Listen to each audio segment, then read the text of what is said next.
ಪ್ರತಿಯೊಬ್ಬರೂ ಸಂವಿಧಾನದ ಬಗ್ಗೆ ಅರಿವು ಹಾಗೂ ಜೀವನದಲ್ಲಿ ಮೌಲ್ಯಗಳನ್ನು ಅಳವಡಿಸಿಕೊಂಡರೆ ದೇಶವು ಅಭಿವೃದ್ಧಿಯ ಜೊತೆಗೆ ಸುಭದ್ರಗೊಳ್ಳುತ್ತದೆ ಎಂದು ಕರ್ನಾಟಕ ಉಚ್ಚ ನ್ಯಾಯಾಲಯದ ನಿವೃತ್ತ ನ್ಯಾಯಮೂರ್ತಿ ಎಚ್.ಎನ್. ನಾಗಮೋಹನ್ ದಾಸ್ ಅಭಿಪ್ರಾಯಪಟ್ಟರು.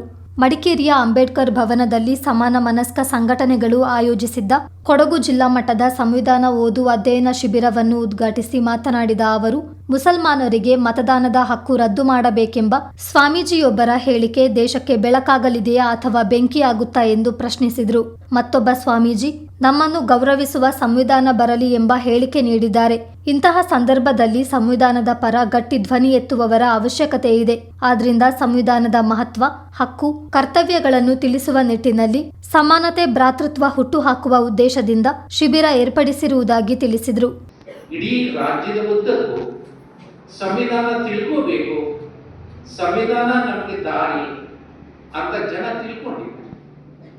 ಅಂತ ಹಂತದಲ್ಲಿ ನಾವು ಕನಿಷ್ಠ ಪಕ್ಷ ಒಂದು ಜಿಲ್ಲೆಗೆ 100 ಜನ ಸಂವಿಧಾನದ ಬಗ್ಗೆ ಧ್ವನಿ ಇರ್ತಕ್ಕಂಥ ಉತ್ತಮವಾದಂಥ ಧ್ವನಿಗಳನ್ನು ಹುಟ್ಟಾಕಬೇಕು ಅಂತ ನಾವು ಜಿಲ್ಲಾ ಮಟ್ಟದಲ್ಲಿ ಕಾರ್ಯಕ್ರಮ ಮಾಡ್ತೇವೆ. ಬೆಂಗಳೂರಿನಲ್ಲಿ ಈಗಾಗಲೇ 3 ಮಾಡಿದ್ದೀವಿ. ಹಾಸನಲ್ಲಿ, ಅರಸೀಕೆರೆಯಲ್ಲಿ, ಸಕಲೇಶಪುರಿಯಲ್ಲಿ, ಮೈಸೂರಿನಲ್ಲಿ ಈಗ ಇಲ್ಲಿ ಮಾಡಿದ್ದೀವಿ. ಪೈಪ್ ಲೈನ್ 4-5 ಜಿಲ್ಲೆಗಳು ನಮ್ಮ ಡೇಟ್ ಕೇಳಿದ್ವಿ. ಜನವರಿ ಫೆಬ್ರವರಿನಲ್ಲಿ ಅವ್ರು ಮಾಡ್ತೀವಿ. ಇಡೀ 2005 ಅಲ್ಲಿ ರಾಜ್ಯದ ಎಲ್ಲ ಜಿಲ್ಲೆಗಳಿಗೂ ನಾವು ಪ್ರವೇಶ ಮಾಡಿದ್ದಾರೆ. ಯಾಕೆ ನಿಮ್ಮನ್ನು ತರಬೇತಿ ಮಾಡಬೇಕು ಅಂತಂದ್ರೆ ಸ್ನೇಹಿತರೆ, ನಮ್ಗೆ ಅನೇಕ ಜನರಿಗೆ ನಮ್ಮ ಸಮಸ್ಯೆ ಏನೋ ಗೊತ್ತಿದೆ. ಕೆಲವು ಸಮಸ್ಯೆ ಗೊತ್ತಿದೆ, ಅದಕ್ಕೆ ಕಾರಣ ಗೊತ್ತಿದೆ. ಕೆಲವರಿಗೆ ಸಮಸ್ಯೆನೂ ಗೊತ್ತಿದೆ, ಕಾರಣನೂ ಗೊತ್ತಿದೆ, ಪರಿಹಾರ ಏನು ಗೊತ್ತಾಗ್ತಾ ಇದೆ. ಕೆಲವರಿಗೆ ಈ 3 ಗೊತ್ತಿದೆ, ಆದ್ರೆ ಅವರು ಬಾಯಿ ಬಿಡ್ತಾರೆ. ಇನ್ನು ಕೆಲವರು ಬಾಯಿ ಬಿಡ್ತಾರೆ, ಬಾಯಿ ಬಿಟ್ರೆ ಬೆಳಕಲ್ಲ, ಬೆಂಕಿ ಉಗುಳ್ತಾ ಇದ್ದಾರೆ. ನಿಮ್ಮನ್ನ ಕೇಳಿದ್ರಲ್ಲ, ಒಬ್ಬ ಸ್ವಾಮೀಜಿ ಹೇಳಿದ್ರು, ಯಾವುದೋ ಒಂದು ಬೈ ಎಲೆಕ್ಷನ್ ಅಲ್ಲಿ ಅವ್ರು ಬೇಕಾದವರು ಸೋತೋಗ್ಬಿಟ್ರೆ ಮುಸಲ್ಮಾನರಿಗೆ ಮತ ನೀಡಬಾರ್ದು. ಇದು ಬೆಳಕ ಬೆಂಕಿನ. ಇನ್ನೊಬ್ಬ ಸ್ವಾಮೀಜಿ ಹೇಳಿದ್ರು, ಏನಂತ, ನಮಗೆ ಗೌರವ ಕೊಡ್ತಕ್ಕಂಥ ಸಂವಿಧಾನ ಬೇಕು, ಇದು ಬೆಳಕ ಬೆಂಕಿನ. ಹಾಗಾಗಿ ಸಮಾಜದಲ್ಲಿ ನಮಗೆ ಬೆಳಕು ಕೊಡ್ತಕ್ಕಂಥ ಮಾತುಗಾರರು, ಧ್ವನಿ ಇರ್ತಕ್ಕಂಥವ್ರು ಬೇಕಾಗಿದೆ. ನೀವೆಲ್ಲ ಆ ದಿಕ್ಕಿನಲ್ಲಿ ಸಂವಿಧಾನದ ಪರ ಧ್ವನಿ ಎತ್ತಿದ್ರೆ ಜನರಲ್ಲಿ ಶಾಂತಿ, ಸಮಾಧಾನ, ಸಂತೋಷ, ಭಾತೃತ್ವ, ಸಮಾನತೆ ಇಂತಹವುಗಳನ್ನ ಹುಟ್ಟಾಕ್ತಕ್ಕಂಥ ಧ್ವನಿ ನಮಗೆ ಬೇಕಾಗಿದೆ. ಹಾಗಾಗಿ ನಾವು ಸಂವಿಧಾನವನ್ನು ತಿಳಿಪಡಿಸ್ತಕ್ಕಂಥ ಒಂದು ಪ್ರಯತ್ನ ಮಾಡ್ತೀವಿ. ಇವತ್ತು ನಮಗೆ ಉಳಿದಿರ್ತಕ್ಕಂಥದ್ದು ಒಂದೇ ಒಂದು ದಾರಿ ಸ್ನೇಹಿತರೆ, ಅದು ಸಂವಿಧಾನದ ದಾರಿ. ಕೊಡಗು ಅಹಿಂದ ಒಕ್ಕೂಟದ ಸ್ಥಾಪಕಾಧ್ಯಕ್ಷ ಟಿ.ಪಿ. ರಮೇಶ್ ಮಾತನಾಡಿ, ಭಾರತದ ಸಂವಿಧಾನದಲ್ಲಿ ಎಲ್ಲರಿಗೂ ಸಮಾನ ಅವಕಾಶ ನೀಡಲಾಗಿದೆ.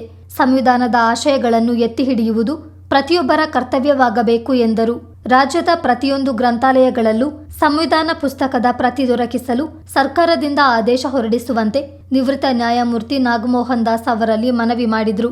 ಭಾರತದಲ್ಲಿ ಅನೇಕ ಜಾತಿ ಧರ್ಮದ ಜನರಿದ್ದು ಅವರೆಲ್ಲರೂ ಸಮಾನ ಅವಕಾಶ ಇರುವ ಹಾಗೆ ಭಾರತದ ಸಂವಿಧಾನ ರೂಪುಗೊಂಡಿದೆ. ಜಾತ್ಯತೀತ, ಸಮಾಜವಾದಿ, ಪ್ರಜಾಪ್ರಭುತ್ವ ರಾಷ್ಟ್ರದಲ್ಲಿ ಎಲ್ಲರಿಗೂ ಮೂಲಭೂತ ಸ್ವಾತಂತ್ರ್ಯ, ಕಡ್ಡಾಯ ಶಿಕ್ಷಣ, ಉದ್ಯೋಗ ಅವಕಾಶ, ತಾರತಮ್ಯ ನಿವಾರಣೆ, ಆಸ್ತಿಯ ವಿಕೇಂದ್ರೀಕರಣ, ಜೀವನ ಸುಧಾರಣೆ ಮುಂತಾದ ಮಾನವೀಯ ಮೌಲ್ಯಗಳ ಅಂಬೇಡ್ಕರ್ ಅವರ ಆಲೋಚನಾ ದೃಷ್ಟಿಯಲ್ಲಿ ಈ ಸಂವಿಧಾನ ರಚನೆಗೊಂಡಿದೆ.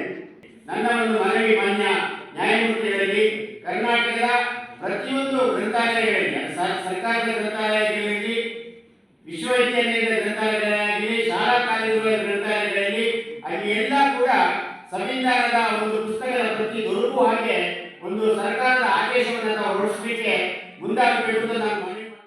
ಶಾಲಾ ಶಿಕ್ಷಣ ಇಲಾಖೆಯ ಉಪನಿರ್ದೇಶಕಿ ಕೆ. ಮಂಜುಳಾ ಮಾತನಾಡಿ, ಸಂವಿಧಾನವೇ ದೇಶದ ಆಸ್ತಿಯಾಗಿದ್ದು ಸಂವಿಧಾನದ ಹೊರತಾಗಿ ದೇಶವಿರಲು ಸಾಧ್ಯವಿಲ್ಲ. ಸಂವಿಧಾನ ಹಾಕಿಕೊಟ್ಟ ಮಾರ್ಗದಲ್ಲೇ ದೇಶ ಮುನ್ನಡೆಯಬೇಕು. ದೇಶಕ್ಕಾಗಿ ಇಡೀ ಜೀವಿತಾವಧಿಯನ್ನು ಮುಡಿಪಾಗಿಟ್ಟ ಡಾಕ್ಟರ್ BR ಅಂಬೇಡ್ಕರ್ ಅವರನ್ನು ನಿತ್ಯ ಸ್ಮರಿಸಬೇಕು ಎಂದರು. ಓದು ಕಲಿಕೆಗೆ ವಯಸ್ಸಿನ ಮಿತಿ ಇಲ್ಲ. ಅದು ನಿರಂತರ ಪ್ರಕ್ರಿಯೆಯಾಗಬೇಕು. ಸಂವಿಧಾನವನ್ನು ಅರಿತುಕೊಂಡಾಗ ಮಾತ್ರ ನಮ್ಮ ಮೇಲಿನ ದಬ್ಬಾಳಿಕೆಯ ವಿರುದ್ಧ ಧ್ವನಿ ಎತ್ತಲು ಸಾಧ್ಯವಾಗುತ್ತದೆ ಎಂದು ಹೇಳಿದರು. ಎಲ್ಲ ರೀತಿಯ ಹಕ್ಕುಗಳನ್ನು, ಕರ್ತವ್ಯಗಳನ್ನು ನಾವು ಪ್ರಸ್ತುತ ಪರಿಸ್ಥಿತಿಗೆ ಕಾರಣವಾಗಿರುವಂಥದ್ದೇ ಸಂವಿಧಾನ. ಹಾಗಾಗಿ ಸಂವಿಧಾನವನ್ನು ಬಿಟ್ಟು ದೇಶ ಇರೋದಕ್ಕೆ ಸಾಧ್ಯನೇ ಇಲ್ಲ. ಸಂವಿಧಾನ ಹಾಕಿಕೊಟ್ಟಿರುವಂತಹ ಮಾರ್ಗದಲ್ಲಿಯೇ ದೇಶ ಖಂಡಿತವಾಗಿಯೂ ಮುನ್ನಡೆಯಬೇಕಾಗುತ್ತೆ. ಒಬ್ಬ ಸನ್ಮಾನ್ಯರು ಇಡೀ ಜೀವಿತಾವಧಿಯನ್ನು ಒಂದು ದೇಶಕ್ಕೋಸ್ಕರ, ಜನಾಂಗಕ್ಕೋಸ್ಕರ ಮುಡಿಪಾಗಿಟ್ಟಿದ್ದಾರೆ ಅಂದರೆ ಅವರನ್ನು ಎಷ್ಟು ಶತಮಾನಗಳು ಕಳೆದರೂ ಕೂಡ ಈ ದೇಶ ನೆನ್ಪು ಮಾಡ್ಕೋಬೇಕಾಗುತ್ತೆ. ಅವರನ್ನು ಮರೆಯುವ ಪ್ರಶ್ನೆನೇ ಇಲ್ಲ.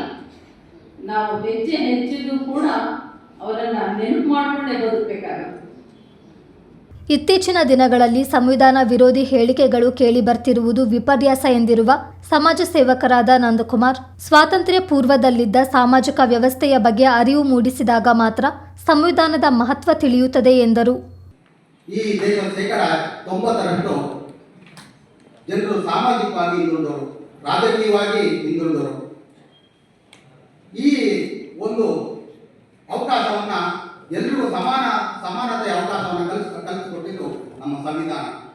ಅದರಿಂದ ಇವತ್ತು ಈ ಸಂವಿಧಾನವನ್ನು ಉಳಿಸುವಂಥ ಕೆಲಸ ನಾವೆಲ್ಲರೂ ಮಾಡಬೇಕಾಗಿದೆ.